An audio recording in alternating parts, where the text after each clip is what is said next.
രാജ്യത്തിന് ആപത്താണോ? രാജ്യത്തിന് മാത്രമല്ല, മൊത്തത്തിൽ ആപത്ത. ഏത് രാജ്യത്തെ കുറിച്ച് പറയണേ? നമ്മുടെ ഇന്ത്യയെ കുറിച്ച് പറയണേ. പഴയ ഇന്ത്യ.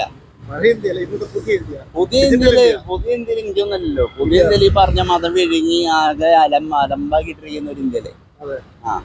ഇപ്പൊ അടുത്ത തെരഞ്ഞെടുപ്പ് എന്തെങ്കിലും മാറ്റം ഉണ്ടാവും? എന്തിന്? മണ്ടന്മാർ ഇപ്പോഴും ഉണ്ട്, ബാക്കി ഒലക്കുണ്ടാവും. എല്ലാ രാഷ്ട്രീയ പാർട്ടികളും അത് ഉപയോഗിക്കുന്നുണ്ട്. ഉണ്ട്. ആരും ഉപയോഗിക്കാത്തിപ്പോ? എന്താ LDF ഉപയോഗിക്കുന്നില്ല എന്നാണോ? ശബരിമല വിഷയം BJP-ക്കാര് രാഷ്ട്രീയപരമായിട്ട് മാറ്റിയ പോലെ തന്നെ BJP-ക്കാര് ഇവിടെ മുസ്ലിംസിനെ കോർണർ ചെയ്യുന്ന ഒരു രീതി ഉണ്ടല്ലോ, ആ രീതിയെ LDF ഇവിടെ രാഷ്ട്രീയവൽക്കരിക്കുന്നുണ്ട്. മതം രാജ്യത്തിന് ആപത്താണ്. വർഗീയതകളുണ്ട്, ഒരുപാട് ഉണ്ടാകാൻ സാധ്യതയുണ്ട്. അതിന്റെ പേരിൽ കൊലപാതകവും കൊലയും നടക്കാൻ സാധ്യതയുണ്ട്. മതവിശ്വാസം രാജ്യത്തിന് ആപത്താണോ? മതവിശ്വാസം രാജ്യത്തിന് ആപത്താണോ? ഒരിക്കലും ഇല്ല. അത് നമ്മുടെ വിശ്വാസമല്ലേ. അതൊരിക്കലും രാജ്യത്തിന് ആപത്ത് വരേണ്ട ആ കാര്യമില്ല. നമ്മുടെ വിശ്വാസമല്ലേ അത്. നമുക്കുള്ളിലെ വ്യക്തിപരമായിട്ട് വിശ്വാസങ്ങള് മറ്റുള്ളവർക്ക് ബുദ്ധിമുട്ടാവുന്ന രീതിയിൽ വരുന്നുണ്ടോ? എനിക്ക് അങ്ങനെ തോന്നില്ല. അത് നമ്മുടെ കാഴ്ചപ്പാട്. വിശ്വാസം നമ്മുടേതാണ്. ഏത് മതത്തിൽ വിശ്വാസം നമ്മുടെ കാഴ്ചപ്പാടല്ലേ. അപ്പം ഇല്ല. നമ്മുടെ രാഷ്ട്രീയ പാർട്ടികൾ മതത്തെ ഉപയോഗിക്കുന്നുണ്ടോ? അതൊന്നും പാർട്ടിപരമായിട്ടൊന്നും. ചേട്ടാ, ഈ മതം രാജ്യത്തിന് ആപത്താണോ? അതെ. എന്തുകൊണ്ടാണ് പറയാൻ കാരണം? ആവശ്യമില്ലാത്ത വിദ്വേഷം, കോൺഫ്ലിക്ട്സ് ഉണ്ടാവും. നെതർലാൻഡ്സ് ഒക്കെ പോലെ വേറെ കൺട്രിയിൽ അവരൊന്നും മെജോറിറ്റിക്ക് റിലീജനും ഒന്നുമില്ല. അതെ അതെ. അപ്പോൾ ഇത് വരുമ്പോൾ ആവശ്യമില്ലാത്ത കോൺഫ്ലിക്ട്സ് ഉണ്ടാവും, വിദ്വേഷം ഉണ്ടാവും, എനിമിറ്റി ഉണ്ടാവും. അപ്പോൾ മറ്റേതാണെങ്കിൽ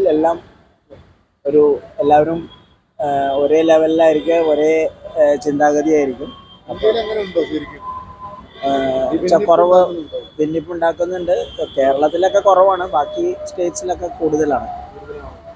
ഇതിനൊരു പരിഹാര മാർഗം ആൾക്കാർക്ക് സ്വന്തം തോന്നണം. നമുക്ക് അതെ, അല്ലാണ്ട് നമുക്ക് ഇതുപോലൊരു ക്ലാസ് അല്ലെങ്കിൽ കമ്പൽ ചെയ്തിട്ട് യാതൊന്നും നടക്കാൻ ഇല്ലല്ലോ. നമുക്ക് സ്വയം തോന്നണം. അതെ അതെ അതെ. അപ്പോൾ നമ്മൾക്ക് സ്വന്തം അല്ലെങ്കിൽ നമുക്ക് പരിചയമുള്ളവരെ പറഞ്ഞ് മനസ്സിലാക്കാൻ പറ്റും. അപ്പോൾ അവർക്കത് സ്വീകരിക്കാൻ പറ്റുമെങ്കിൽ അത് അതെ അതെ അതെ. അത് ആൾക്കാരുടെ വിശ്വാസം അവര് അതെ. ബാക്കിയൊരു കമ്പൽ ഇവൺ ഫാമിലി ഒരാൾക്കിപ്പോ അമ്പലത്തിലോ പള്ളിയിലോ പോകണമെന്ന് നിർബന്ധം ഇല്ലെങ്കിൽ അവര് ആവശ്യമില്ലാണ്ട് പ്രഷറൈസ് ചെയ്യരുത്. അവരുടെ മക്കളാണെങ്കിൽ അവരെ സ്വന്തം നിലയ്ക്ക് ചിന്തിക്കാനും അവർക്ക് എന്താണ് ഇഷ്ടമുള്ള വിധം ഇപ്പം നമ്മളെ സ്റ്റഡീസിലൊക്കെ ഫോളോ ചെയ്യണമല്ലോ. ഏത് സ്ട്രീമിലാണ് മക്കൾക്ക് പണ്ടൊക്കെ മകനെ ഡോക്ടറാക്കാൻ നോക്കും, മകനെ വക്കീലാക്കാൻ നോക്കും. അതില്ലാണ്ട് ഓരോരുത്തർക്ക് ഒരാൾ ഡോക്ടറാണെങ്കിൽ ഡോക്ടറിൻ്റെ മകൻ ഒരു ആർട്ടിസ്റ്റ് അല്ലെങ്കിൽ ഒരു സിംഗർ, പ്ലേബാക്ക് സിംഗറായിട്ട് പോകാൻ പ്രൊസീഡ് ചെയ്യാൻ ഇൻട്രസ്റ്റ് എങ്കിൽ ലെറ്റ് ഹിം ഡു ദാറ്റ്. അപ്പോൾ അല്ലാണ്ട് ഞാൻ ഡോക്ടറായതുകൊണ്ട് ഞാൻ മകനെ ഡോക്ടറാവണമെന്ന് വാശി പിടിച്ചിട്ട് കാര്യമില്ല. അതേപോലെ തന്നെ മതത്തിൻ്റെ ഇതിലും ഇന്ന് നമുക്ക് അതിനൊരു മാറ്റം ഉണ്ടാക്കാൻ താങ്കൾ നിർദ്ദേശിക്കുന്ന ഒരു വഴി എന്ന് പറയുന്നത് എന്താ ഉള്ളത്?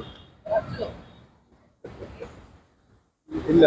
എന്തൊക്കെ ചെയ്യാ? ജനിച്ചു, ജീവിച്ചു, മരിക്കുക അല്ലേ?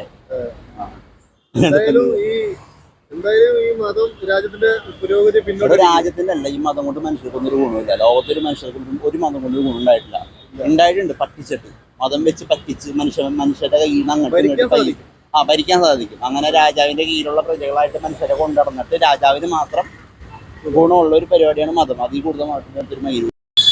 ചേട്ടാ, ഈ മതം രാജ്യത്തിന് ആപത്താണോ? തീർച്ചയായിട്ടും. മനുഷ്യത്വമാണ് ഏറ്റവും വലുത്.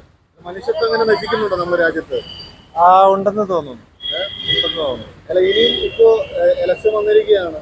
മതം ഏറ്റവും കൂടുതൽ ഉപയോഗിക്കുന്ന രാഷ്ട്രീയ പാർട്ടി ഏതാണ്ട് ചേട്ടൻ അറിയാമല്ലോ. അല്ല, അത് അങ്ങനെ പറയുന്നത് ശരിയല്ല. എല്ലാ പാർട്ടികളും തന്നെ ഉപയോഗിക്കുന്നുണ്ട്. അതെ, ഇന്ത്യൻ മുന്നണി ഉപയോഗിക്കുന്നുണ്ട്.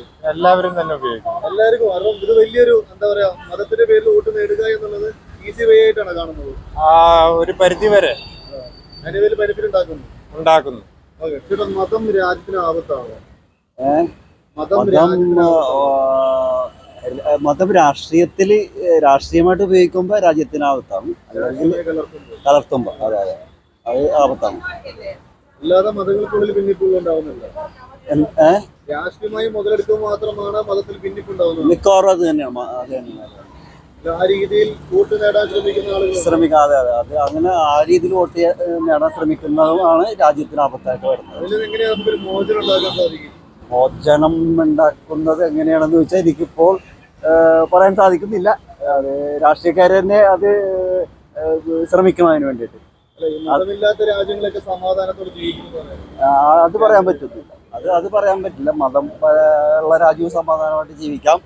മതം ഇല്ലാത്തത് അതായിട്ടുള്ള പ്രശ്നങ്ങളൊക്കെ. ഹാപ്പി ഇൻഡെക്സ് എന്നൊക്കെ പറഞ്ഞുകൊണ്ട് ഏറ്റവും മുന്നിൽ നിൽക്കുന്ന രാജ്യം സ്കോട്ട്ലാൻഡ്, മറ്റേ നെതർലാൻഡ്, നോർവേ എന്നൊക്കെ, ഡെൻമാർക്ക്, സ്കാൻഡിനേവിയൻ കൺട്രീസ് പറയാറുണ്ട്. അവിടെ ഒന്നും മതമില്ല. അപ്പൊ അതുപോലെ ഈ ഇന്ത്യയിൽ മതമില്ലായിരുന്നെങ്കിൽ സമാധാനത്തിന് മുന്നോട്ട് പോകുമായിരുന്നു. അത് എനിക്ക് പറയാൻ അറിയില്ല ഇപ്പൊ എങ്ങനെയാണെന്ന്. ചേട്ടാ, മതം രാജ്യത്തിന് അപകടമാണ്. മതം രാജ്യത്തിന് അപകടം എന്നൊന്നും പറയാൻ പറ്റൂല. മതത്തിന്റെ പണി ചെയ്താൽ രാജ്യത്തിന് ഒരു പ്രശ്നം ഉണ്ടാവില്ല. അപ്പൊ ജനങ്ങളെ നന്മയ്ക്ക് മാത്രമായിട്ട് ഉപയോഗിച്ചാൽ മതി. രാജ്യത്ത് ഭരണത്തിൽ വരാൻ ശ്രമിക്കുന്ന രാഷ്ട്രീയ പാർട്ടികൾ മതം ഉപയോഗിക്കുന്നുണ്ട്. അല്ല, അത് ഓരോരോ രാഷ്ട്രീയ പാർട്ടിക്ക് ഓരോതായ ആശയങ്ങൾ ഉണ്ടാവുമല്ലോ. അത് മതമായിട്ട് ഉപയോഗിക്കേണ്ട ആവശ്യമൊന്നുമില്ല. ഇത് അവരെ ഓരോരോ എത്തിക്സ് ഉണ്ടാവും. ചിലർ കമ്മ്യൂണിസ്റ്റ് ഉപയോഗിക്കും, ചിലർ ക്യാപിറ്റലിസ്റ്റ് ഉപയോഗിക്കും, ചിലർ മതം ഉപയോഗിക്കും. അതൊക്കെ രാജ്യ നന്മയ്ക്ക് മാത്രം ഉപയോഗിച്ചാൽ മതി എന്നായിരുന്നു. ആപത്തായി തീരുമോ? ആപത്തായിട്ടില്ല. മതം നല്ല രീതിയിൽ കൊണ്ടുപോകുന്ന എന്താ പ്രശ്നം, അതിൻ്റെ ഒരു വിഷയമൊന്നുമില്ല. മതം മനുഷ്യനെ ദ്രോഹിക്കുന്ന അവസ്ഥയിലേക്ക് എത്തിക്കുമ്പോഴാണ് അത് ആപത്തായി മാറുന്നത്. ഒരു ഭിന്നിപ്പുണ്ടാക്കാനുള്ള സാധ്യതകളുണ്ട്. അല്ല, അത് പൊതുവേ രാഷ്ട്രീയപരമായിട്ടുള്ള ഒരു കാര്യം മാത്രമല്ലേ. രാജ്യത്തിന്റെ സുരക്ഷിതത്വമാണ് ഏറ്റവും വലുത്. രാജ്യം മതത്തിന്റെ അടിസ്ഥാനത്തിൽ നിന്നാൽ പോലും രാജ്യം സുരക്ഷിതമാണെങ്കിൽ ജനങ്ങൾക്ക് എന്താ പ്രശ്നം? ഇപ്പോ മതത്തിന്റെ വിശ്വാസികൾക്കിടയിൽ ചെറിയൊരു പ്രശ്നം. അല്ല, അത്തരം വിശ്വാസങ്ങൾ നമ്മൾ ഉൾക്കൊള്ളാണ്ടെന്നാ മതിയല്ലോ. അമ്പലത്തിനുള്ളില് പോത്തിന്റെ തല വയ്ക്കുക, പള്ളിക്കകത്ത് പന്നിയുടെ തല വയ്ക്കുക, അതൊക്കെ പലരും മുതലെടുക്കുന്ന ശ്രമിക്കുന്നതല്ലേ. പല ആൾക്കാരുടെ ഇടയിലും മുതലെടുക്കുന്ന ആൾക്കാരുണ്ടാവുമല്ലോ. അത്ര അങ്ങനെ കണ്ടാൽ മതി. യഥാർത്ഥത്തിലുള്ള മതവിശ്വാസികളും മതത്തിന്റെ ആചാര്യന്മാരും ഒന്നും ഇത്തരം പ്രവർത്തികളിലൊന്നും മുഴുകില്ല. അതാണ് നമ്മളൊരു കൺക്ലൂഷൻ. മതത്തിന്റെ എന്താ പറയാ, ധാർമ്മികത ഇതിലൊന്നും ഇല്ല. പക്ഷെ ഇതിന് പുറത്ത് അല്ല, അതിനെ രാഷ്ട്രീയമാക്കാൻ ശ്രമിക്കുമ്പോഴാണ് ആപത്തുണ്ടാവുന്നത്. ധാർമ്മികത എന്ന് പറഞ്ഞത് മതം അത് കൈകാര്യം ചെയ്യുന്ന ആൾക്കാർ പല രീതിയിൽ കൈകാര്യം ചെയ്യുന്നതുകൊണ്ടാണ്. അല്ലാതെ രീതി മതത്തിന്റെ യഥാർത്ഥ ആചാര്യന്മാരൊക്കെ അത് നല്ല രീതിയിൽ കൈകാര്യം ചെയ്തിട്ട് ഒരു വിഷയവുമില്ല. മതം നന്നായിട്ട് നിൽക്കുന്ന രാജ്യങ്ങൾ എത്ര സുരക്ഷിതമായിട്ടുള്ള രാജ്യങ്ങളുണ്ട്. അത് മറ്റുള്ള കാര്യങ്ങളിലേക്ക് ഉപയോഗപ്പെടുത്തുമ്പോഴാണ്. രാജ്യസുരക്ഷയാണ് ഏറ്റവും വലുത്. രാജ്യം ഏത് മതമായാലും രാജ്യത്തിന്റെ സുരക്ഷയാണ് വലുത്. രാജ്യത്ത് നമ്മളെ പൗരന്മാർ വളരെ സുരക്ഷിതമായി ജീവിക്കുക, അതാണ് ഏറ്റവും വലുത്. അത് മതം മറ്റുള്ള പരിപാടിക്ക് വേണ്ടി ഉപയോഗിക്കുമ്പോഴാണ് ഇതൊക്കെ മാറ്റം വരുന്നത്. മതം രാജ്യത്തിന് ആപത്താണ് തീർച്ചയായിട്ടും. എന്തുകൊണ്ടാണ് പറയാൻ കാരണം? അത് എന്തിനാ നമ്മള് എത്ര വർഷങ്ങൾ കാലാകാലങ്ങളായിട്ടുള്ള ഒരു സിസ്റ്റം അല്ലേ നമ്മള്. മനുഷ്യരെല്ലാരും ഒന്നല്ലേ, എന്ത് മതം, ബ്ലഡ് ഒന്നാ അല്ലേ. പിന്നെ എന്തിനൊരു മതം എന്ന് പറഞ്ഞാൽ ഞാൻ മതത്തിനെതിരാ 100%. അല്ല, ഇന്ത്യയിൽ അങ്ങനെ മതത്തിന്റെ പേരിൽ ഒരു ധ്രുവീകരണം ഉണ്ടാവുന്നുണ്ട്. എന്തെല്ലാം നടക്കുന്നു. പക്ഷെ അത് ശക്തമായിട്ട് എതിർക്കണം. ശക്തമായിട്ട് എതിർക്കണം. എന്ത് ചെയ്യാൻ പറ്റും? അതിന് ഇപ്പം നമ്മുടെ ഇന്ത്യ മുന്നണിയൊക്കെ വരുന്നുണ്ടല്ലോ, അവർക്ക് എന്ത് ചെയ്യാൻ പറ്റും? ഇന്ത്യ മുന്നണിയും മതം ഉപയോഗിക്കുന്നുണ്ടോ? ഈ പക്ഷെ അതിലും ഉണ്ട് അങ്ങനത്തെ പാർട്ടികള്. പക്ഷെ പ്രത്യക്ഷമായി ഇല്ല, അങ്ങനെ പറയാൻ പറ്റില്ല. അതിൽ ശക്തമായിട്ട് ശബ്ദിക്കാൻ ആളുണ്ട്. കാരണം ഇന്ത്യയിൽ ഇടതുപക്ഷം തീർച്ചയായും നന്നായിട്ട് വരണം, എന്നാലേ ഇന്ത്യ രക്ഷപ്പെടും 100%. BJP അങ്ങനെ മതം ഉപയോഗിച്ചുകൊണ്ടാണ് തീർച്ചയായിട്ടും 100%. ഇന്നും പ്രസംഗിച്ചല്ലോ. ഇന്നും പുള്ളി അവിടെ ലക്നൌവില് ഒരു പ്രസംഗത്തിൽ വിളിച്ചു പറഞ്ഞിരിക്കുന്ന പുള്ളി. അതൊന്നും പാടില്ല. നമ്മുടെ പ്രധാനമന്ത്രി പോലും അതുപോലുള്ള പ്രസ്താവന. പ്രധാനമന്ത്രി തോക്കുന്നുള്ളത് കൊണ്ട് ഇപ്പൊ ലാസ്റ്റ് അവസാനം എടുക്കുന്ന അടവാത്. അവസാനം ഇവിടെ പച്ചയായിട്ടല്ലേ പറയുന്നത് മുസ്ലിംസിന്റെ പേര്. അവരും ഇവിടെ ഉള്ളവരല്ലേ, അവർ മനുഷ്യരല്ലേ. അതാ പറയുക, അതൊന്നും ഒരിക്കലും അനുവദിക്കരുത്.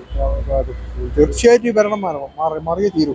അല്ലെങ്കിൽ അടുത്ത വർഷം പറയുന്ന മാതിരി ഇനിയൊരു ഇലക്ഷൻ വരുമെന്ന് തന്നെ സംശയം. അതാണ് ഇപ്പോഴത്തെ കണ്ടീഷൻ.